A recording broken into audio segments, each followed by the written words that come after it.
DGI SPR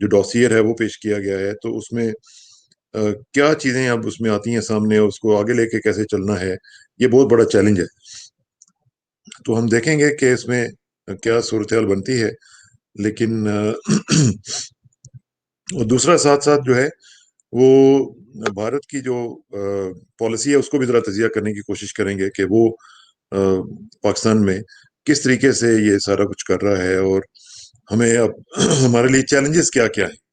یہ سب سے بڑا چیلنج یہ ہے کہ ہم کس طریقے سے اس میں اپنا جو کیس ہے وہ انٹرنیشنل کمیونٹی کے آگے رکھتے ہیں. تو ہارون صاحب کے ساتھ رابطہ ہوا ہے. جی ہارون صاحب، can you hear me now? جی بالکل. جی سوری، میرا خیال ہے کچھ کنیکشن میں کچھ گڑبڑ ہوئی وہ تھی. وہاں سگنل میرے کمرے میں ٹھیک نہیں آ رہے تھے، اب دوسرے کمرے میں شفٹ. اچھا، تھوڑا سا اس کو ذرا نیچے کر لیجیے آپ کے، تاکہ آپ کا جو چہرہ مبارک ہے وہ بالکل ہمیں صاف نظر آنا شروع ہو جائے. جی زیادہ اوپر بالکل، تھوڑا سا زیادہ اوپر ہو گیا. یار زیادہ.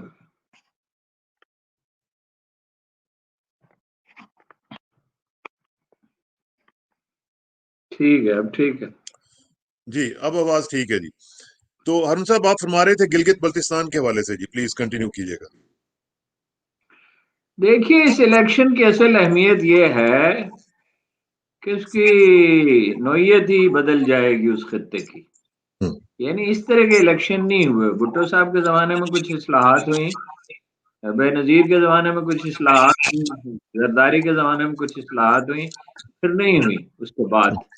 اور ترقیاتی کام بھی کم ہوئے، اگرچہ یہ دیہی سندھ کی طرح اور دیہی بلوچستان کی طرح پسماندہ نہیں ہے. اس کی وجہ یہ ہے، ایک تو تعلیم کا ریشو ہے. ایک چین کے ساتھ یہی بارڈر لگتا ہے تو ٹریڈ وہیں سے ہوتی ہے. اور کوئی آپ کو حیرت ہوگی، 9-10 بلین ڈالر کی اسمگلنگ بھی ہوتی ہے. اچھا. 9-10 بلین ڈالر کی جو ٹریڈ بھی مائی جو گاڈ. 12 بلین ڈالر کی ہوتی ہے، وہ 6 بلین ڈالر دکھائی جاتی ہے. 6-8 بلین ڈالر انڈر انوائس ہوتا ہے. بہرحال کنیکٹیوٹی کا بڑا مسئلہ ہے.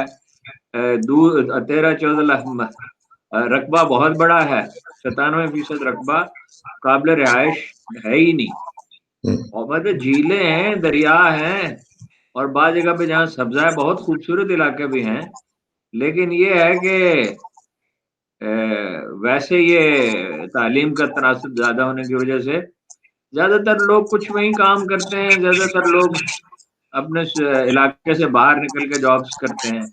ان کی جی خصوصیت یہ ہے، سینٹرل ایشیا کے لوگ ہیں، سخت جان ہیں، بہت جی زیادہ شائستہ ہیں. پاکستان میں اگر کہا جائے کسی خطے کے بارے میں کہ بہت زیادہ شائستہ لوگ ہیں، اور تعلیم کا تناسب صرف شاید سوات میں اس سے زیادہ ہوگا اور کہیں نہیں ہے. وہ تو اچھا. 90-95% کلیم کرتے ہیں، لیکن میرا خیال ہے 75% کے قریب ہے. تو اب انہیں ان کی شناخت ملے گی. صوبے کے وعدے میں اسٹیبلشمنٹ شامل ہے، پی ٹی آئی شامل ہے، یعنی مرکزی حکومت شامل ہے، اپوزیشن کی ساری پارٹیاں شامل ہیں. ٹھیک. اب اس پروسیس کو روکا نہیں جا سکتا. اس پہ اعتراض صرف تھا آزاد کشمیر والوں کا، لیکن وہ تو عارضی صوبہ بنا رہے ہیں. قومی اسمبلی میں نمائندگی ملے گی، سینٹ میں پوری نمائندگی نہیں ملے گی، کیونکہ اقوام متحدہ کی قراردادوں کا مسئلہ ہے. رائے ٹھیک ہے. شماری اگر ہوتی ہے، پاکستان کی اخلاقی اور آئینی پوزیشن مضبوط رہنی چاہیے. کافی ٹھیک. فیئر الیکشن ہوئے ہیں. چند پولنگ اسٹیشنوں سے شکایات ملی ہیں، زیادہ تر ایک پولنگ اسٹیشن پہ. اور مہم ایسی زوردار کبھی چلی نہیں اس علاقے میں. 50 سے برف گر رہی تھی، بعض جگہوں پہ بارش ہو رہی تھی، اس کے باوجود 50-60% ووٹ کاسٹ ہو گئے، پاکستان سے زیادہ. جی. کورونا بھی ہے، بارش بھی، برف باری بھی، ہاں. اس کے باوجود خواتین نے بھی کافی ووٹ ڈالے. اس کا مطلب یہ ہے کہ جون جولائی میں الیکشن ہوتے تو شاید 70-80% پولنگ ہو جاتی. اس کو گرمایا تو زیادہ بلاول بھٹو نے، 24 ہاں. دن گزارے. پی ٹی آئی والے تاخیر سے گئے، لیکن خیر بہرحال انہوں نے مہم پھر بعد میں کافی غالی. یعنی تند کر لی، تیز کر لی. تو ٹھیک. آخر میں پھر پہنچی محترمہ مریم نواز یہ بتانے کے لیے کہ پاکستانی فوج بڑی ظالم ہے. یہ انہیں پتہ نہیں ہے کہ آزاد کشمیر میں اور گلگت، اس سے بھی زیادہ گلگت بلتستان میں فوج کی مخالفت کر کے ووٹ نہیں مل سکتے. یہی غلطی نواز شریف صاحب نے پچھلے سے پچھلے الیکشن میں کی تھی. پچھلی دفعہ جو وہ جیتے نا، اس سے پچھلی دفعہ مظفر آباد میں انہوں نے کہہ دیا تھا کہ اتنا ظلم بھارت نے نہیں کیا ہے کشمیریوں پر جتنا پاکستانی فوج نے کیا. اس کا نتیجہ یہ نکلا کہ بہت بری طرح ہارے. ویسے رجحان بھی یہ ہے آزاد کشمیر میں بھی اور وہاں بھی کہ مرکز کی طرف لوگ دیکھتے ہیں، ترقیاتی فنڈ وہیں سے مل سکتے ہیں، یہی ان کا مسئلہ ہے، بنیادی پرابلم. سڑکوں کا مسئلہ، آبادی بہت تھن ہے، تھر کی طرح ہے، بہت چھوٹے دیہات ہیں، بہت زیادہ فاصلے ہیں، سڑکیں زیادہ چاہیے، انفراسٹرکچر بہتر چاہیے. کچھ جنرل مشرف کے دور میں کچھ کام ہوا تھا، وہ وہاں رہے تھے اور وہ دلچسپی رکھتے تھے اس علاقے سے، وہ اس علاقے سے الیکشن بھی لڑنا چاہتے تھے. اچھا. ہاں، تو باقی خان صاحب نے تو پوچھا ہی نہیں 2 برس. اب گئے، اب ایک تو ہیلتھ کارڈ کا وعدہ کیا جو ان کا بہت بڑا مسئلہ ہے. تو ڈسپینسریاں بننی چاہیے 1112 کی طرح، کوئی ایمبولینس سروس ہونی چاہیے، اور باقی تو سڑکیں ہیں. سب سے اہم بات یہ ہے، اور بارشیں ہوتی ہے، برف باری ہوتی ہے تو بڑی تباہی ہو جاتی ہے، رابطے مشکل ہو جاتے ہیں. دوائیں چاہیے، اور گلگت میں تو ایک بڑا ہاسپٹل بننا چاہیے دوسری جگہ پہ. اب میرا خیال ہے وقت آ گیا ہے کہ ان کی حالت بہتر ہوگی. تو اس میں جو آپ دیکھ رہے ہیں جو الیکشنز کا جو انہوں نے ڈیسیژن لیا ہے، اور خاص طور پہ اس دوران لیا ہے کہ جب اناؤنسمنٹ آئی ہے علیحدہ صوبہ بنانے کی، پروویژنل صوبہ بنانے کی، تو اس پہ جو انڈیا جو ریئیکشن دے رہا ہے اور پروٹیسٹ کر رہا ہے ہارون صاحب، اس کی کوئی انٹرنیشنل لیول پہ کوئی وقت ہے؟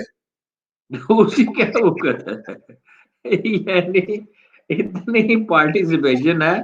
مقبوضہ کشمیر میں تو 5% ووٹ کاسٹ ہوتے ہیں، بہت کبھی ہو گئے ہوں گے. تو 87 میں تو 2% ہوئے تھے جب اس کے بعد تحریک اٹھی. 89 میں آپ کو یاد ہے نا، بڑی کیسی خوفناک تحریک اٹھی اور آج تک ختم نہیں ہوئی. 1 لاکھ آدمی شہید ہو چکے ہیں، مارکیٹیں جلا دی گئی ہیں گن پاؤڈر چھڑک کر، ہزاروں آدمی جو ہیں وہ اٹھا لیے گئے ہیں. اس کے باوجود تحریک تو کمزور نہیں پڑ رہی، اور مزید فوج بھیجتے چلے جا رہے ہیں اور دلدل میں پھنستے جا رہے ہیں. اس علاقے پہ انڈیا کے خلاف تو کیس ابھی آگے چل کے بات کرتے ہیں. انڈیا کے خلاف تو جو کیس اب بنایا گیا ہے ایف اے ٹی ایف میں، اسے بڑے پرابلمز کا سامنا کرنا پڑے گا. تو مسئلہ اور ہے، مسئلہ یہ پاکستان میں بڑی انویسٹمنٹ ہے انڈیا کی، میڈیا میں امریکہ کی انویسٹمنٹ ہے اور بہت سے لوگوں کی ہے، اور یہ این جی اوز پرابلم پیدا کرتی ہیں. انگلش میڈیا میں بعض لوگ پرابلمز پیدا کرتے ہیں، سب سے زیادہ این جی اوز پرابلم ہے. بھائی اپنا میڈیا اس بات کو اٹھائے گا تو ہی انٹرنیشنل میڈیا اٹھائے گا. اگر آپ کا اپنا میڈیا ہی نہیں اٹھاتا اس کو تو وہ کیوں اٹھائیں گے؟ بہرحال یہاں یہ جو لوگ ہیں یہ سارے محب وطن ہوتے ہیں. لوگ ظاہر ہے ہر علاقے کے لوگ محب وطن ہی ہوتے ہیں، تو چند لوگ ہی ہوتے ہیں جو اپنے وطن سے محبت کی اہمیت کو نہیں سمجھتے. تو آپ نے ارون صاحب بتایا کہ آپ لیکن کو یہ لگتا اس ہے علاقے کے لوگ زیادہ محب وطن ہیں. آپ نے کہا کہ آپ کی نظر میں الیکشن جو ہے وہ فیئر ہو رہا ہے، لیکن دوسری طرف ہم دیکھ رہے ہیں کہ اپوزیشن نے پہلے سے ہی شروع کر دی تھی یہ بات کرنی کہ جی دھاندلی ہوگی، اور آج بھی کہہ رہے تھے کہ ہو رہی ہے، ریزلٹس لیٹ آ رہے ہیں، پولنگ سلو کی گئی ہے. تو کیا یہ دھاندلی کے زمرے میں آتی ہیں یہ چیزیں؟ نہیں، پولنگ کا سلو ہونا تو اس عملے پر منحصر ہے. وہاں فوج تو نہیں بیٹھی تھی، حکومت کے لوگ تو نہیں بیٹھے ہوئے تھے نا، اور سلو ہی ہو سکتی ہے. یہ اس علاقے کے اور چترال کے جو لوگ ہیں ان کا مزاج اس طرح کا ہے کہ عصر کی نماز پڑھنے کے لیے جاتے ہیں تو وہیں بیٹھے رہتے ہیں، پھر مغرب کی نماز پڑھ کے مسجد سے جاتے ہیں. صحیح وہ تو بات. مطلب یہ زندگی کی جو ہے مصنوعی طور پہ جو تیز رفتار ہو گئی ہے اس سے وہ بھی بچے ہوئے ہیں، تو سلو ہی ہو سکتی ہے. ان کا مزاج ایسا ہی ہے. میرا نہیں خیال ہے کہ یہ چیف الیکشن کمشنر کو جج کرنے کی کوشش کی اخبار نویسوں نے، مگر انہوں نے جتنے بھی سوالات کیے انہوں نے چپ کرا دیا. وزیر اعلیٰ نے کہا میری 87 سال عمر ہے، شریف آدمی ہوں، میں کوئی داغ لے کے تو نہیں جانا چاہتا. یہ کیسی باتیں آپ کر رہے ہیں؟ اور ہر ٹھیک بات. سوال کا بہت تسلی بخش جواب دیا وزیر اعلیٰ نے بھی اور چیف الیکشن کمشنر نے بھی. اور اخبار میں جو غیر جانبدار ہے جن کی رائے پہ بھروسہ کیا جا سکتا ہے وہ بھی یہی کہتے ہیں ایک پولنگ اسٹیشن کی شکایت، کچھ اور کی بھی ہو سکتی ہے. باقی دھاندلی تو جو حسب توفیق سبھی کریں گے، جس کا جہاں بس چلے گا تو وہ کچھ کمی چھوڑے گا. وہ پیپلز پارٹی کی تاریخ کیا ہے اور پی ٹی آئی کی تاریخ کیا ہے؟ پی ٹی آئی والے کون سے شرفا ہے وہیں سے آئے نا نون لیگ سے، تو وہ حربے تو آزمائیں گے. خپلوں میں ایک امیدوار نے 40 ارب روپے کے ایسٹس کا اعلان کیا، دبئی میں وہ رہتا ہے، اور 20 کروڑ روپے بینک سے نکلوائے تھے ایک دن، یہ کنفرم. وہ اس طرح کی چیزیں تو ہوں گی، لیکن جمہوریت وہاں اب پروان چڑھ رہی ہے، مستحکم ہو رہی ہے، اور عمران خان کو اس کا فائدہ ہوگا، جمہوریت کو اس کا فائدہ ہوگا. یہ بھی اندیشہ ہے کہ پی ٹی آئی چوڑی ہو جائے گی، کبر کا شکار بھی ہو سکتی ہے، جس کی ٹینڈنسی ان میں بہت ہے دوسروں کی توہین کرنے کی. کل میں نے کہیں کہہ دیا کہ بھائی پیپلز پارٹی سرپرائز بھی دے سکتی ہے، اگر اپسیٹ ہوا تو پھر پیپلز پارٹی خلیفوں کے ساتھ مل کے بنائے گی. تو ایسی گالی گلوچ اور بکواس کی، حالانکہ اتنے دنوں سے ہم کہہ رہے تھے کہ بھائی عمران خان کو ایج حاصل ہے. کل بھی یہ کہا کہ ایج تو بظاہر انہیں کو حاصل ہے، اس لیے کہ مرکز کو ترقیاتی فنڈ جاری کرنا. تو کوئی دماغ تو خراب ہوگا تھوڑی سی مزید. یہ آپ کے ساتھ اتنی خصوصی محبت کیوں کر رہے ہیں؟ نہیں میرے ساتھ نہیں، ہر ایک کے ساتھ، کوئی شخص نہیں. آج ایک ایسے اخبار رمیز کو وہ کہہ رہے تھے لفافہ جرنلسٹ کہ میں اپنی دیانت کی قسم نہیں کھاتا مگر اس کی دیانت کی قسم کھا سکتا ہوں. اتنا صاف ستھرا آدمی. وہ تو آپ 10 میسج ان کے حق میں کریں اور 10 پروگرام ان کے حق میں کریں، ایک میں اختلاف کریں تو آپ لفافہ اخبار رمیز. یہ فیڈ روبوٹس ہیں، ایک تو انہیں مشتعل کیا گیا ہے، دوسرے یہ روبوٹس کی طرح ریئیکٹ کرتے ہیں کہ جیسے ہی آپ نے ذرا سی، مثلا میں نے کہا کہ اس نے مہم بہت اچھی چلائی، بلاول نے 3 دفعہ گیا ہے اور 24 دن رہا ہے اور بہت بھاگ دوڑ کی. تو عمران خان کی شخصیت زیادہ قدابر ہے، مگر اس کے باوجود، اور جیتنے کا بھی امکان انہیں کا زیادہ ہے، شاید پیپلز پارٹی علیفوں کے ساتھ مل کے ممکن ہے کچھ کر گزرے. تو وہ کسی کو نہیں معاف نہیں کرتے کسی کو. وہ عمران خان صاحب ایک میرا مشورہ ہے انہیں کہ ایک جعلی آئی ڈی کے ساتھ ایک بنائے اپنا ٹویٹ اکاؤنٹ بنائے، اور انہیں پتہ چلے کہ انہیں کتنی خود کو کتنی گالیاں پڑتی ہیں. کوئی ذرا سا ایک نرم سے تنقید کریں کہ حکومت کی پرواز جو ایسی نہیں ہے جیسی ہونی چاہیے، تو انہیں بھی گالیاں پڑیں.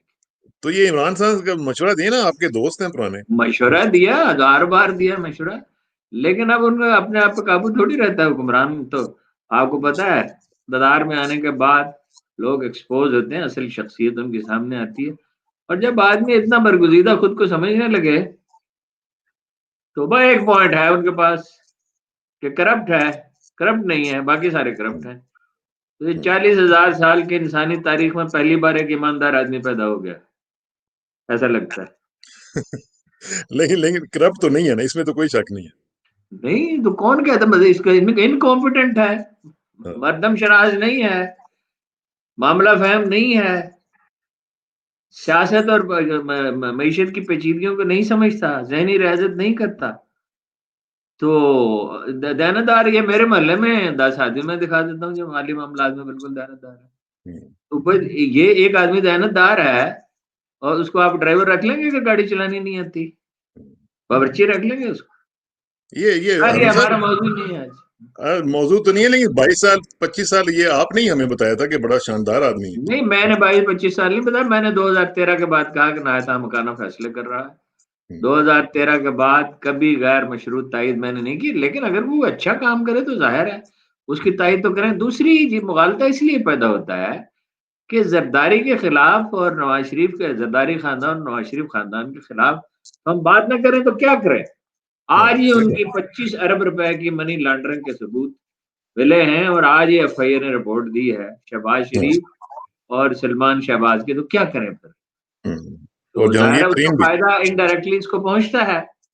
لیکن یہ تو وہ ابوالکلام کے بارے میں کسی نے کہا تھا جو اس پہ بھی صادق آتا ہے کہ اگر ان کا بس چلتا ہے تو اپنی تصویری کو سجدہ کرتے ہیں. نرگسیت ہے، ڈیپ انفیریٹی کمپلیکس، نارسسسٹک پرسنالٹیز کا یہی مسئلہ ہوتا ہے. ہاں. تو ہارون صاحب ابھی جو ادھر سے ذرا تھوڑا سا گلگت سے تھوڑا سا اس طرف آتے ہیں. ایک تو یہ ہے کہ پچھلے کافی دنوں سے ہم دیکھ رہے ہیں کہ مریم نواز کا جو ایک ٹون ٹینر ہے وہ بہت ہی بٹر ہو چکا ہوا ہے. مطلب ایک لیڈر کو اس طرح نہیں ہونا چاہیے، جو بے نظیر بننے کی کوشش کرتی ہیں بے نظیر اس طرح اپنا ٹیمپر لوز نہیں کرتی تھی. یہ تو مجھے لگ رہا ہے کہ بہت ہی بٹرنس اور بہت ہی نچلے لیول پہ چلی گئی ہیں ان کی. یہ کیا چاہتی کیا ہیں؟ اقتدار چاہتی ہیں اور کیا چاہتی ہیں. باقی ان کی نہیں. شخصیت میں یہ تبدیلی آج نہیں آئی ہے، اب تو بڑھ گئی ہے نا. دیکھیے خامی یا خوبی جو ہوتی ہے اس کا پتہ چلتا ہے جب آپ کے پاس طاقت ہو. وہ جانشین ہے میاں صاحب کی اور امید رکھتی ہیں کہ کبھی وزیر اعظم بن سکتی ہیں. یہ جی امید بجائے خود جو ہے یہ بہت، وہ اٹلی کا ایک توپچی تھا دارا شکو کے ساتھ. اس زمانے میں تو مرسنری بہت ہوتے تھے، جی فرانسیسی تھے ٹیپو کے ساتھ، رنجیت سنگھ کے ساتھ بھی فرانسیسی تھے جنرل. تو اس زمانے میں تو اس کو کوئی معیوب نہیں سمجھا جاتا تھا. ٹھیک. تو اس کی کتاب آئی ہے کوئی 10-15 سال پہلے یہاں پاکستان میں، وہاں پہلے چھپی ہوگی. ظاہر ہے اٹلی سے ترجمہ یہاں کم ہی ہوتے ہیں تراجم، ممکن ہے کسی ہاں نے جی. انگریزی سے کیا. تو وہ کہتا کہ دارا شکو کا اصل مسئلہ یہ تھا، یہ نہیں کہ وہ لوگ اس کے ساتھ نہیں تھے یا سپورٹ نہیں تھی یا جنگ نہیں لڑ سکتا تھا، وہ بدتمیز بہت تھا اور اپنے لوگوں کی بھی توہین کرتا تھا. حالانکہ اورنگزیب کی بہت مذمت کرتا ہے، مگر وہ کہتا ہے ایسا آدمی کیسے کامیاب ہو سکتا تھا جو اپنے ساتھیوں کی توہین کرتا. ہاں. نخوت اور نفرت اور زوم محترمہ میں شروع سے ہے. اور ان کی پوری زندگی کے واقعات پہ آپ غور کریں تو انہوں نے کبھی ماں باپ کو بات نہیں مانی. ماں کی تو پھر بھی مان لیتی، بلکہ ماں انہیں سپورٹ ہی کرتی تھی. ہاں. تو وہی ان کا مزاج یہی ہے. اگر یہ خاتون برسر اقتدار آ گئی تو سب پچھلے حکمرانوں کو لوگ بھول جائیں گے، ایسے کارنامے انجام دے گی. لیکن اس کو کوئی امکان نہیں، امکان بالکل نہیں ہے. بالکل نہیں. تو شریف خاندان نہیں لا سکتا. مسلم لیگ اقتدار میں آ سکتی ہے. یہ اسٹیبلشمنٹ کو تو چھوڑے، وہ کرے گی نہیں کرے گی. تو یہ جو ورکر ہیں پی ٹی آئی کے، جو 20-30 لوگ نئے ورکر پیدا ہوئے ہیں ووٹر، یہ اس کو حکومت کرنے دیں گے، دوسرے لوگ حکومت کرنے دیں گے. اور ہمارے جیسے لوگ سب مر کھپ جائیں گے کیا جس دن یہ اقتدار میں آئے گی. تو یہ میڈیا جو کو بالکل پابند سلاسل کر دے گی. ان کی ٹیکنیک یہ میڈیا کو برائب کرتے ہیں، اور یہ بڑی ایسی ٹیکنیک ہے جس میں نقصان کا احتمال بہت ہوتا ہے، کیونکہ بہت سے لوگ جو ہیں وہ یہ قبول نہیں کرتے. تو ٹھیک حکومت بات. انہیں کون کرنے تھے؟ فرض کیجیے یہ آ بھی جائیں، فرض کیجیے کبھی اسٹیبلشمنٹ ان کی مدد کرنے کے لیے تیار ہو جائے. ویسے تو نیچے سے لے کے اوپر تک لوگ ان سے نفرت کرتے ہیں ان کے پرو انڈیا ایٹیچیوڈ کی وجہ سے، جس پہ دلائل دینے کی ضرورت نہیں ہے. لیکن اس یعنی کے بغیر باوجود ویزے کے اسٹیبلشمنٹ. مودی صاحب اور ان کا قابلہ بغیر ویزے کے اترا تھا نا. بغیر ویزے ہاں کے ان کے گھر ہاں گیا تھا شادی والے دن. ہاں. اور اجیت دوول اس میں شامل تھا جو اعلانیہ کہتا ہے پاکستان توڑنے کو، اس کی فلم میں موجود ہے. اور وہ جندال جو ہے وہ مری گیا تھا، وہ بھی مری غالباً گیا. بغیر ویزے کے اجازت بغیر سے گیا. ویزے کے تھے. اور بہت سے بیانات ان کے موجود ہیں. قائد اعظم کا تو مقدمہ ہی ایک تھا کہ ان کا کلچر الگ ہے، ہمارا کلچر الگ ہے، اور ہمارے میوزک، ہمارا آرکیٹیکچر الگ ہے، ہمارا طرز زندگی الگ ہے، اور ہمارے ہیرو ان کے ولن ہیں، ان کے ولن ہمارے ہمارے. ہیرو ہیں. ٹھیک بات. By any definition. آپ کو یاد ہے امریکہ کو جو انٹرویو انہوں نے دیا تھا ایک ریڈیو کو، جی ہاں. By any definition we are a nation. واہ. تو یہ فرماتے ہیں ہمارا تمہارا کلچر ایک ہے، خدا بھی ایک ہے. بلکہ یہ بھی فرماتے ہیں ویسے ہاں. خدا آلو گوشت بھی، ہے آلو ایک ہی، گوشت بھی ایک جیسا ہی ہے. لیکن آلو گوشت کو کہتے ہیں وہ خدا کے بندے وہ گوشت ہی نہیں کرتے، اور جو چھپ چھپا کے کھاتے ہیں. لیکن وہ اور جو وہ گوشت کھاتے ہیں، گوشت تو یہودی بھی کھاتے ہیں، تو پھر وہ ہمارے بھائی بن گئے. ہاں. تو یہ لیکن اسٹیبلشمنٹ سے پھر بھی ان کو کچھ نہ کچھ بریک مل ہی جاتی ہے. ویسے ہارون صاحب یہ کیا مسئلہ ہے؟ ویکنس ہے اور کیا ہے. مسئلہ یہ ہے کہ وہ پنجابی میں کہتے ہیں گوڈے چپانی ہی نہیں، دم نہیں ہے. ورنہ یہ یاد صادق پہ تو غداری کا مقدمہ چلنا چاہیے، کورٹ مارشل ہونا چاہیے. اس نے اس وقت انہیں جشن منانے کا موقع دیا جب ہاں. چین ان کے سر پہ چڑھا ہوا تھا اور وہ بالکل پست اور پامال کھڑے تھے. تو اس وقت ان کو حوصلہ دیا کہ ہماری جو لیڈرشپ ہے، وہ کہتے ہیں میں نے چیف کے بارے میں نہیں کہا. چلو فرض کیجیے چیف کے بارے میں نہیں کہا تو قیادت کے بارے میں کہا نا کہ ماتھوں پہ پسینہ تھا اور ٹانگیں لرز رہی تھی. یہاں تو کسی کی ٹانگیں نہیں کانپ رہی تھی. فیبرری میں ہم نے کیا کیا تھا ان کے ساتھ، ہاں. تو اور کیا. ٹانگیں کانپ رہی تھی. جن کی ٹانگیں کانپ رہی ہوتی ہیں، جب پھر انہوں نے حملہ کرنے کا ارادہ کیا راجستھان میں، تو انہیں میسج یہ دیا گیا تھا کہ ایک میزائل کے بدلے میں 3 میزائل فائر کیے جائیں گے. جہاز ان کے ہم نے گرائے، اور انٹیلیجنس میں کامیابیاں ہماری زیادہ ہیں. آخری تجزیے میں دفاعی طور پہ ہم کمزور نہیں ہیں ان کی فوج کی تعداد زیادہ ہے لیکن ان کا morale بہتر نہیں ہے. یہ وار ہارڈنڈ آرمی ہے. ٹھیک بات. یہ ٹیررزم پہ اور بھی کسی ملک نے اس طرح اس کا انسداد کیا جیسے ہم نے کیا بلوچستان میں, قبائلی پٹی میں, سوات میں, کراچی میں, اور بھی کوئی ملک کامیاب ہوا ہے؟ ایک یہ جو کمزور اور غریب ملک جس کی معیشت اتنی کمزور تھی اور جس کے دشمن اتنے طاقتور تھے, جو 60 کیمپس ہیں جیسے 66 61 افغانستان میں, 66. امریکیوں کو معلوم نہیں ہے ہاں. تو امریکہ سپورٹ ہی کر رہا ہے نا اس ٹیررزم کو, آنکھیں بند کی ہوئی ہیں. اور کہاں کہاں سے پیسہ آتا ہے, انڈیا سے آتا ہے. $500 ملین تو ہر سال وہ بلوچستان پہ صرف کرتے ہیں. تو پھر انہوں نے کیا بگاڑ لیا؟ جہاں پاکستان کا جھنڈا نہیں لگ سکتا تھا, آج پاکستان کے حق میں وہاں جلوس نکلتے ہیں. میں نے اپنی آنکھوں سے دیکھا. میں اور حبیب اکرم صاحب 3-4 سال پہلے, جنرل جنجو ریٹائر ہونے والے تھے اس سے ذرا پہلے ہم گئے, اور ایک کار میں نے اور حبیب صاحب نے بغیر کسی محافظ کے زیارت تک کا سفر کیا, اور گدا گاڑیوں پہ اور موٹر سائیکلوں میں پاکستان کے پرچم دیکھے. تو وہ انڈیا کچھ نہیں کر سکتا. یہاں ہیں لوگ. دیکھیے ٹیپو نے کسی کو گھسنے نہیں دیا تھا. حیدر علی, انفیکٹ یہ حیدر علی کی اسٹریٹجی تھی. Was one of the great generals. Sub continent کی تاریخ میں جو عظیم ترین جنرلز پیدا ہوئے ہیں ان میں سے ایک حیدر علی. ٹیپو بھی بڑا جنرل تھا. اس جنرل کو اس نے ہرا دیا تھا جو واٹرلو میں نپولین کے خلاف لڑا. ایک تو نہیں تھا, 100 سے زیادہ جنرل تھے. بہرحال ٹیپو تو وہ مارا کیوں گیا, شہید کیوں ہوا؟ مارا تو نہیں کہنا چاہیے, شہید کیوں ہوا؟ غداروں کے ساتھ نرمی نہیں برتنی چاہیے. یہی اصول ہے اور یہی سبق ہے. غداروں کے ساتھ نرمی نہیں برتی جا سکتی. اور حکومت پہ تنقید کریں, فوج پہ کریں, شدید بھی کریں, غلط بھی کریں, اسے برداشت کرنا چاہیے. یہ جو جمہوریت ہے اس کے اچھے پہلو میں, اس کا برا پہلو یہ ہے ہمارے جیسے ملکوں میں اس میں گالی گلوچ بڑی ہوتی ہے. لیکن یہ کہ اگر ملک سے کوئی بے وفائی کا ارتکاب کرتا ہے تو اسے تو نہیں معاف کیا جا سکتا. اور یہ تو ایاز صادق تو کلاسیکل کیس ہے. اور آپ اس کی ہمت دیکھیے, میں اسے جانتا ہوں, وہ کوئی بہادر آدمی نہیں ہے. اس کے لیے جو صحیح لفظ ہے وہ میں کہنا نہیں چاہتا. تو وہ دھمکیاں دے رہا ہے پوری قوم کو کہ میں اور بھی راز فاش کروں گا. کرو نا راز فاش, تمہیں کس نے روکا ہے؟ جو آدمی اپنے گھر کے خلاف, اپنے وطن کے خلاف آدم افواہ بننا چاہتا ہے وہ بن جائے. ذکر تو تمہارا غداروں کے ساتھ ہی ہوگا. اور پھر ہمارے کوئی جرنلسٹ ہیں وہ کہتے ہیں غداری کے سرٹیفکیٹ تقسیم نہ کریں.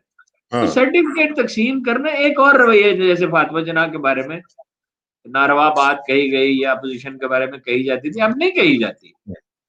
لیکن اگر کوئی بے وفائی کا مرتکب ہوتا ہے تو اس کو کیا کہیں؟ اس نے بڑا اچھا کہ اس کو ہار پہنا ہے جا کے, اور پھر دھمکی دیتا ہے میں اور بھی راز فاش کروں گا. کرو, تمہارے نہیں راز فاش ہوں گے, اور نواز شریف کے نہیں ہوں گے, اور شہباز کے نہیں ہوں گے, اور پورے خاندان کے نہیں ہوں گے.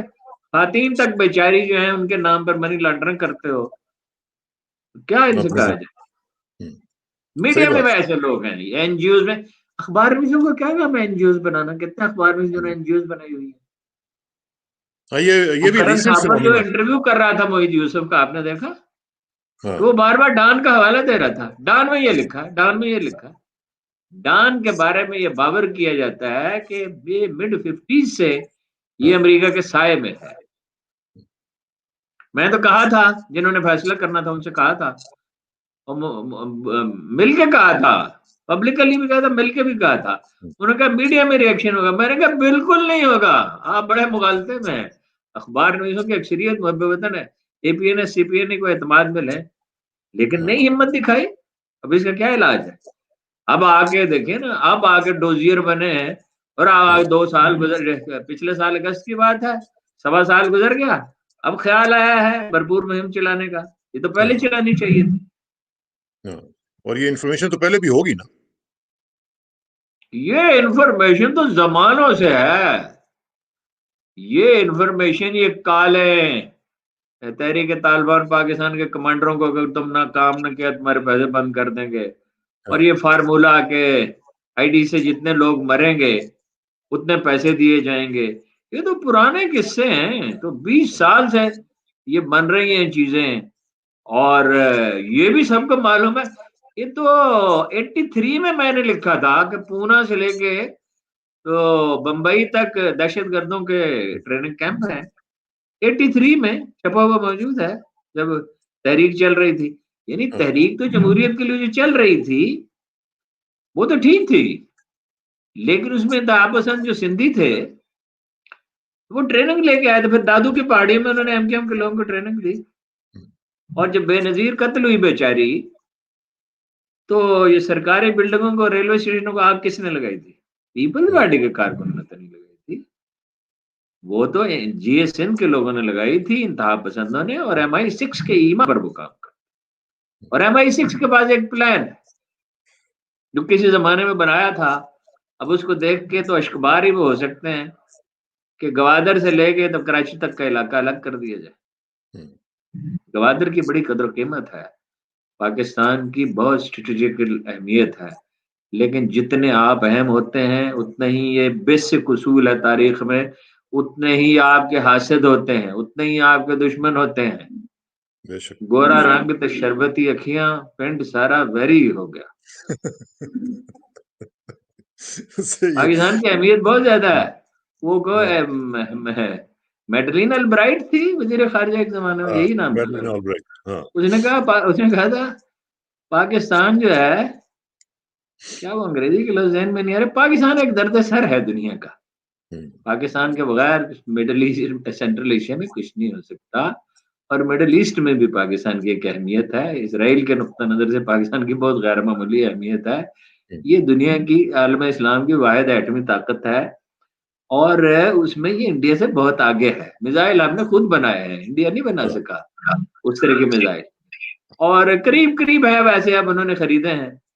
ٹینک ہم نے بنایا، انہوں نے تو نہیں بنایا، فائٹر پلین ہم نے بنایا، انہوں نے تو نہیں بنایا۔ پھر یہ جو آدمی ہے، یہ جو سولجر ہے، جو جان ہتھیلی پہ لے کے نکلتا ہے، یہ کہاں سے وہ لے کے آئیں گے؟ کچھ اچھے سولجر ان کے پاس ہیں، گورکھا وغیرہ ہیں، گورکھا، لیکن لمبی جنگ نہیں ہندو نے کبھی لڑی، اور وہ جنگ نہیں لڑتا جس میں ہارنے کا خطرہ ہو۔ کب سے دھمکیاں دے رہے ہیں؟ وہ 71 میں بعد میں وہ میرا خیال ہے ریٹائر ہوئے تھے بطور بریگیڈیئر کے، ترمذی صاحب لاہور کے تھے، لاہور کی زبان بولتے تھے، تو وہ وہاں تھے اپنا یہ تھر میں، جی تو وہ کہتے ہیں کہ جنگ بندی ہو گئی تھی لیکن سپاہی چھوٹی موٹی شرارت کرتے رہتے ہیں، تو کہتے ہیں ہم انہیں آوازیں دیتے تھے، کتے کی دم پہ ٹین باندھ کے، پتھر باندھ کے ادھر بھیج دیتے تھے، تو پھر انہیں آوازیں دیتے تھے کہ چہرہ تو کراؤ، ذرا چہرہ تو کراؤ۔ 65 ٹھیک ہے۔ اچھا ہارون صاحب، یہ جو بھی آپ نے مریم نواز کا بھی ذکر کیا اور اس کا سارا سلسلہ جو ہو رہا ہے، دیکھیں ایک چیز جو ہے، یہ ہم نے نواز شریف کو بھی دیکھا کہ ان کا بھی یہی سٹائل تھا، انہوں نے بھی یہی سارا کچھ کیا، لیکن اس کے باوجود 3 ٹائمز پرائم منسٹر بن جانا، اور پھر آخری جو مارکا مارا وہ یہ ہے کہ انتہائی چالاکی کے ساتھ پاکستان سے نکل بھی جانا، اور انہیں نکل جانے کا ایک بہانہ بھی دینا، یہ بھی تو ایک چیزیں ہیں نا جو ہمارے اوپر کویسچن اٹھاتی ہیں، ہماری اسٹیبلشمنٹ پہ کویسچن اٹھاتی ہیں۔ اسٹیبلشمنٹ پہ بھی بڑے کوشچن ہیں، اسٹیبلشمنٹ والے اتنے لائق کب سے ہو گئے؟ بات یہ ہے کہ ایک تو جرات چاہیے ہوتی ہے، ایک ایموشنل بیلنس چاہیے ہوتا ہے، ایک چیزوں کا ادراک چاہیے ہوتا ہے۔ دو وزیر اعظم بننے کے بعد، تیسری بار وزیر اعظم بننے کے بعد انہوں نے یہ رویہ اختیار کیا، اس سے پہلے اتنا نہیں تھا۔ اور دوسری بات یہ ہے کہ عمران خان کو تو خدا نے میرا خیال ہے پیدا ہی اس لیے کیا کہ ان کا بندوبست کرے، باقی کوئی کام کاج نہیں ہے، وہ باقی کوئی انڈسٹریلائزیشن اور اکانومی کو ٹھیک کرنا اور سیاست کو استوار کرنا، پارٹی کی تنظیم کرنا، وہ جتنے ضروری کام ہوتے ہیں وہ تو اس کی اہلیت والی جناب میں نہیں ہے، ذہنی ریاضت کرتا ہی نہیں۔ تو پی ٹی آئی نہیں تھی نا اس وقت اتنی طاقتور۔ مجھ سے بہت ایک امپورٹنٹ آدمی نے، نام نہیں لینا چاہیے اسٹیبلشمنٹ کا، کہا کہ ہم تو کچھ نہ کر سکے پر عمران خان نہیں کیا، آپ کو پتا ضدی تو ہے، لڑاکا تو ہے، ان کا بندوبست کرے گا پھر خود بھی غائب ہو جائے گا، پھر نہیں کیا تو برے گی۔ ایسے ہی ہوتا ہے۔ ایسے ہی آپ کو ہوتا یاد ہے امریکہ میں کیا ہوا تھا؟ ہے۔ 1776 میں آزادی ملی امریکہ کو، بالکل بالکل۔ اور 1859 میں، کتنے طویل عرصے کے بعد، 5 صدی کے بعد خانہ جنگی ہو گئی، 15 لاکھ آدمی مر گئے۔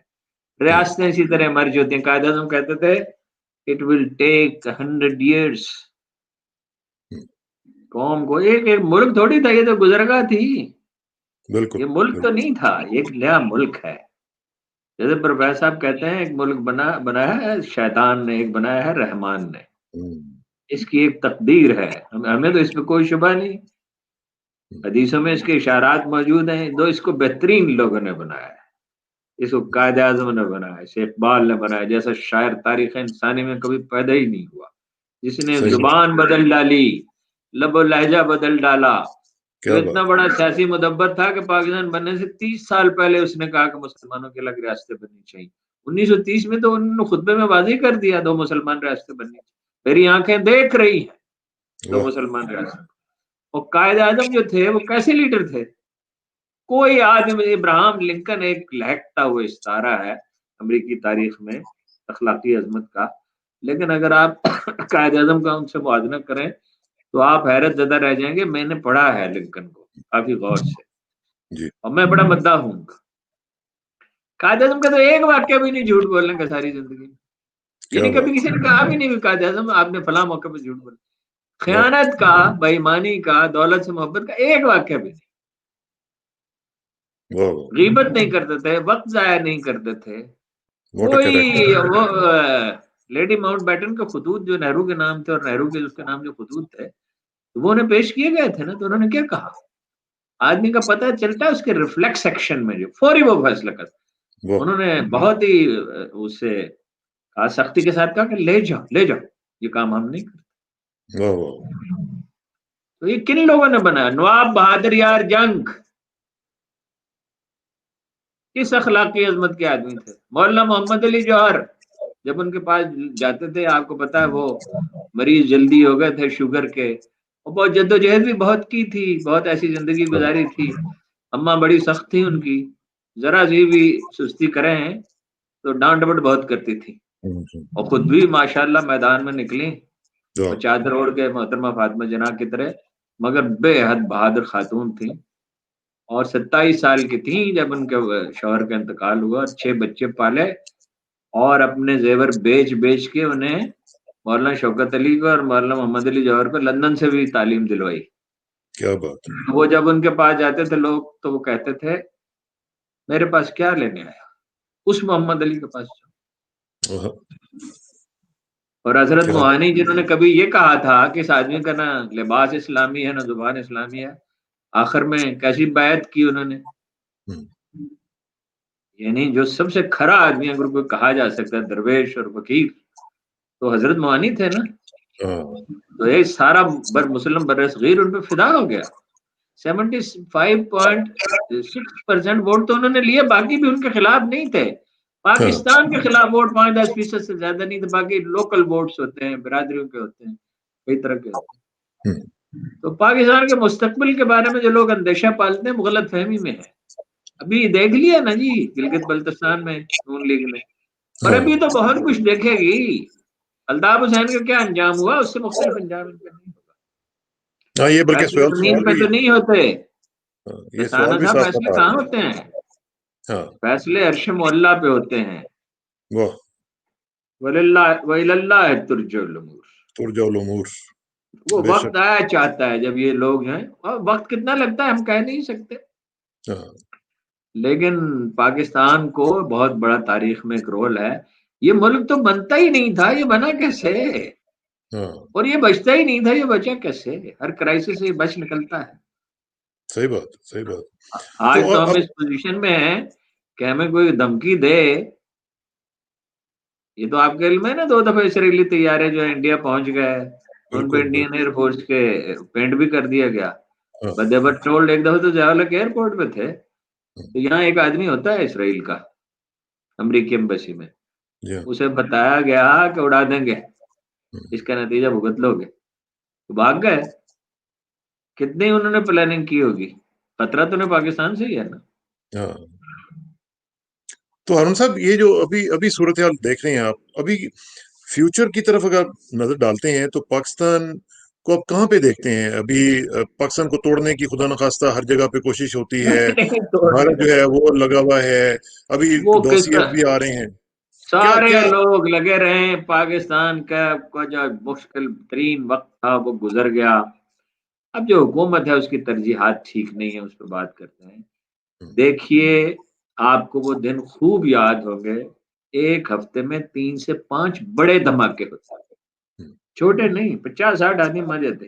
ISI کے دفاتر پہ حملے ہوتے تھے، GHQ پہ حملہ ہوا، فوجی چھونیوں میں مساجد پر حملے ہوئے، سوات میں عملاً ان کا قبضہ تھا، کراچی میں عملاً دہشت گردوں کا قبضہ تھا، بلوچستان میں وہ بھتہ وصول کرتے تھے بعض اضلاع میں. وہ وقت تو گزر گیا، اب وہ وقت تو نہیں رہا. ٹیررزم کو ہم نے شکست دی، اس کی کمر توڑ دی ہے، لیکن وہ اپنی کوشش جاری رکھیں گے تو ٹوٹے گا پاکستان نہیں ٹوٹے گا، انڈیا ٹوٹے گا. انڈیا کے توڑنے کی بنیاد اس نے رکھ دی ہے جس کی کتاب میں لکھا ہوا ہے کہ اللہ کے لشکروں کو اس کے سوا کوئی نہیں جانتا. انڈیا جو ہے وہ اندر سے ٹوٹ رہا ہے. فائنلی ہم نہیں کہہ سکتے کب، لیکن اجیت دوول اور امیت شاہ اور نریندر مودی جیسے لوگ ہوں، جب ہٹلر جیسے، مسولینی جیسے، وہ تو خیر کچھ لیاقت بھی رکھتے تھے. یہ تو وہ ہے نا جو کہتا ہے کہ بادل اگر ہوں تو طیارے بھیجے جا سکتے ہیں، میزائل پھینکے جا سکتے ہیں، پھر رڈار کام نہیں کرتا. اس کا خیال یہ ہے، اعلانیہ کہتا ہے. صحیح بات. اچھا ہارون مسلم صاحب، پاپولیشن کو آئسولیٹ کر دیا، سکھوں کو آئسولیٹ کر دیا. آپ سکھوں کی فلمیں دیکھیں ذرا، میں نے ایک عیسائیوں خاص کو نقطہ نظر سے دیکھی ہیں. وہ نام نہیں لیتے انڈیا کا، وہ نام وہ کہتے ہیں پنجاب. پنجاب، بالکل بالکل. وہ وقت آئے گا. چڑھ دی کلا. ہاں وہ کہتے ہیں تو پنجاب. ہارون صاحب ایک چیز مجھے ذرا بتائیں کہ ابھی جو ہم صورتحال دیکھ رہے ہیں اس میں اور یہ افغانستان چین کا والا بھی. قطع کلام ہے، یہ چین والا محاذ جو انہوں نے کھول لیا ہے، جی ذرا آپ اندازہ لگائیے کہ امریکی خوشنودی کے لیے چین والا محاذ کھول لیا. تو اب ہمیں کرنے کی کیا ضرورت ہے؟ اب چین جانے اور انڈیا جانے، جٹ جانے تو بجو جانے. اچھا اچھا، مجھے یہ بتائیں کہ بجیوں کا تو بندوبست ہو جائے گا. ایک تو یہ کہ افغانستان کا کیا آپ سلسلہ دیکھ رہے ہیں، کیونکہ مجھے پتا ہے آپ کا افغانستان کے ساتھ بڑا ایک عشق کی حد تک تعلق ہے، افغانستان کے لوگوں کے ساتھ آپ کا بڑا تعلق رہا ہے. مجھے یاد ہے گلبدین حکمت یار صاحب اور دوسرے لوگوں کے ساتھ آپ نے بڑا کام کیا، اور پھر ساتھ ساتھ جنرل حمید گل صاحب کے ساتھ آپ بڑا انٹریکٹ کرتے رہے.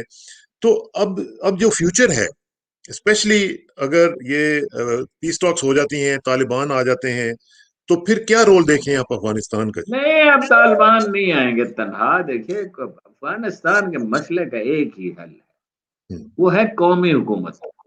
یعنی بڑے بڑے سارے گروپس ہوں، صرف طالبان نہیں. یعنی حکمت یار بھی ایک فریق ہے. اچھا، ٹھیک. جدید تعلیم یافتہ طبقہ ایک پیدا ہو گیا. پھر یہ جو اس کی لسانی تقسیم ہے وہ بڑی گہری ہے، وہ قبائلی معاشرہ ہے. پاکستان نیم قبائلی معاشرہ ہے. بعض جگہ پہ قبائل ذات برادری کے حوالے سے لوگ سوچتے ہیں.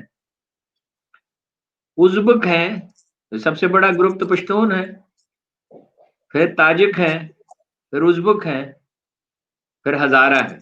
اتنی 4 بڑے گروپ ہیں. عرب بھی ہیں، آپ کو حیرت ہوگی.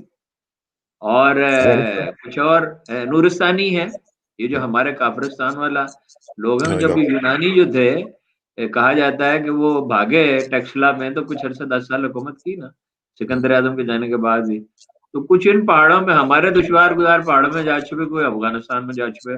بھاگنے والے اکثر یہیں پناہ لیتے تھے.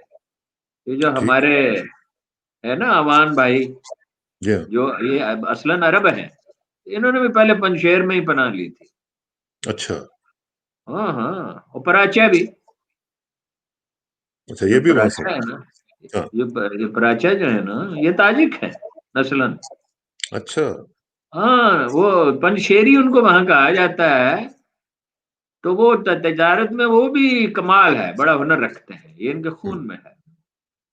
تو یہ ہے کہ افغانستان میں اتفاق رائے سے ہی ہو سکتا ہے. میں نے حکمت یار سے ایک دفعہ بہت طویل بحث کی تو انہوں نے کہا کہ افغانستان میں 10 آدمی 10 تو نہیں 100 آدمی اگر مل جائیں تو وہ خرابی پیدا کر سکتے ہیں. کنسنسس بلڈ کرنا پڑے گا، اور اس کی طرف رجحان مشکل تو ہے. اب جو بائیڈن کے آنے کے بعد یعنی خلا میں تھوڑی تاخیر ہو سکتی ہے، لیکن آپ ایک ہسٹوریکل پروسیس جب شروع ہو جاتا ہے تو پھر اسے روک تو نہیں سکتے. مشکل ہو جاتا یہ بفر اسٹیٹ بن سکتی ہے. ہے. اور دیکھیں روس چاہتا ہے وہاں ٹیررزم ختم ہو، چین چاہتا ہے، چینیوں کا وہاں اپنا آپ کو پتا ہے وہ دنیا کی کوئی کونا چھوڑنا نہیں چاہتے جہاں کاروبار نہ کرے. ان میں معدنیات بہت ہیں افغانستان میں، اس جی میں انٹرسٹڈ ہے، تیل بھی ہے افغانستان. روس بھی چاہتا ہے ٹیررزم ختم ہو. امریکہ کو کوئی فائدہ یہاں سے حاصل ہونے والا نہیں ہے. کچھ ملا تو انہیں نہیں، شرمندگی سے گئے اور باقی چلے جائیں گے. لیکن یہ کہ یہاں وہ انٹیلیجنس کا نیٹ ورک اپنا بنائیں گے، پیسے خرچ کرتے رہیں گے، کوشش کرتے رہیں گے. انڈیا نے اگر حماقت کی، میرے نہیں خیال میں کرے گا، وہاں ایک دو ڈوین فوج بھیج دے تو بس ٹھیک ہے. افغانستان کے سب سے بڑے پہاڑی سلسلے کا نام کیا ہے آپ کو یاد ہونا چاہیے، کیا ہے؟ کو ہندو کش. تو ہندو کش. تو کش کا مطلب ہی سمجھا دینا لوگوں کو ذرا. تو آپ دیکھ رہے ہیں یہ سب کچھ ہوتا کی تاریخ ہے دشمنی کی ہے. ہندوؤں کے ساتھ افغانوں کی، 1000 سال کی تاریخ ہے. محمود غزنوی سے لے کے اب تک وہاں جڑ نہیں پکڑ سکتے جتنے مرضی انویسٹمنٹ کر لیں. اچھا لیکن وہ یہ ایک مسئلہ ہے افغانوں کا، ہاں بے لچک بہت ہیں. اقبال نے کیا کہا تھا، بڑی تعریف کی ان کی. 250 شعر ہے ملا کے خلاف، ایک شعر ہے افغانی ملا کی حمایت میں. افغانیوں کی غیرت دین کا ہے یہ علاج، ملا کو ان کے کوہ دمن سے نکال. لیکن پھر یہ کیا کہا، کوہستان کی 1012 مسلمان، 1000 ٹکڑوں میں بٹے ہوئے لوگ. وہ انا بہت بڑی رکھتے ہیں.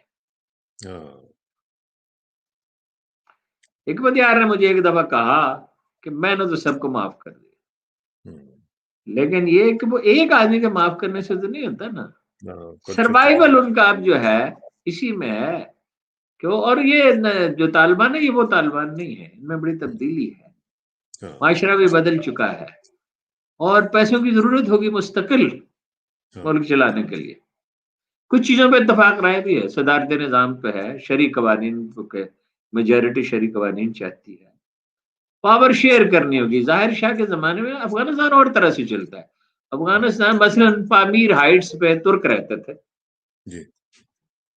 مجھے یاد ہے اس قبیلے کا سردار بعد میں وہ ترکی چلے گئے تھے. پورا قبیلہ چھوٹا سا قبیلہ تھا، کل آغا ان کا سردار تھا، بڑا ایک تاریخی کردار ہے. تو وہ کہتے تھے ہمارے معاملات میں کبھی کسی نے مداخلت نہیں کی. یعنی وہ پامیر ہائٹس پہ رہتے تھے، بام دنیا جسے کہتے، دنیا کی چھت. اپنی دستکاریاں بناتے تھے، دودھ، چمڑے کی مصنوعات، بھیڑ بکریاں. اور جب وہ پاکستان پہنچے تھے وہاں سے روسیوں سے لڑتے لڑتے پھر وہ نکل آئے تو 2 لاکھ بکریاں لگ کے آئے. کیا بات. تو وہ قبائل جو ہیں وہ اپنے فیصلے خود کرتے ہیں. افغانستان میں بعض جرائم نہیں ہوتے، آپ کو حیرت ہوگی، اغوا نہیں ہوتی، یہ خواتین سے متعلق جرائم نہیں ہوتے، ڈکیتیاں اس طرح نہیں ہوتی. اس اتنے انتشار کے باوجود وہاں جرائم کم رہے ہیں، بعض کرائے. ٹھیک بات. تو لیکن بے لچک تو ہیں. اب ضد ایک ایسی چیز ہے، نرمی نہیں ہے. وہ ان کے مزاج میں ہے، مسائل آتے ہیں. لسانی بالاتری، نسلی تفاخر. اچھا یہ چیز ذرا مجھے آخر میں یہ بتائیں کہ آپ نے بائیڈن کا بھی ذکر کیا ہے. بائیڈن جو ہے یہ آن ریکارڈ کہہ چکے ہوئے ہیں کہ پاکستان از 50 ٹائمز مور امپورٹنٹ دین افغانستان. انہوں نے کہا کہ ہمارے لیے پاکستان کی امپورٹنس بہت زیادہ ہے. تو اس سے کیا مطلب لیا جائے کہ کیا بائیڈن جو ہے نہیں، اس میں کوئی شبہ ہی نہیں ہے. پاکستان دیکھیے نا، ایک تو اس میں جتنی قومیں بستی ہیں، یعنی ہم 4 قوموں کا نام لیتے ہیں، سندھی، بلوچ، پشتون، پنجابی. لیکن باقی چھوٹی چھوٹی جو قومیں ہیں، چترالی جو ہیں، یہ اپنے گلگت بلتستان والے، کوہستانی، یہ ساری مارشل ریسز ہیں. ایک اس کا جغرافیہ ایسا ہے، اس کا اتنا بڑا بارڈر انڈیا کے ساتھ لگتا ہے، ایران کے ساتھ لگتا ہے، افغانستان کے ساتھ لگتا ہے، چین کے ساتھ لگتا ہے. تو اس لحاظ سے یہ بڑا اہم ہے. سوال یہ ہے کہ سینٹرل ایشیا کو اگر سمندر کے راستے تجارت کرنی ہے تو گوادر اور کراچی کے سوا کون سی بندرگاہ ہے؟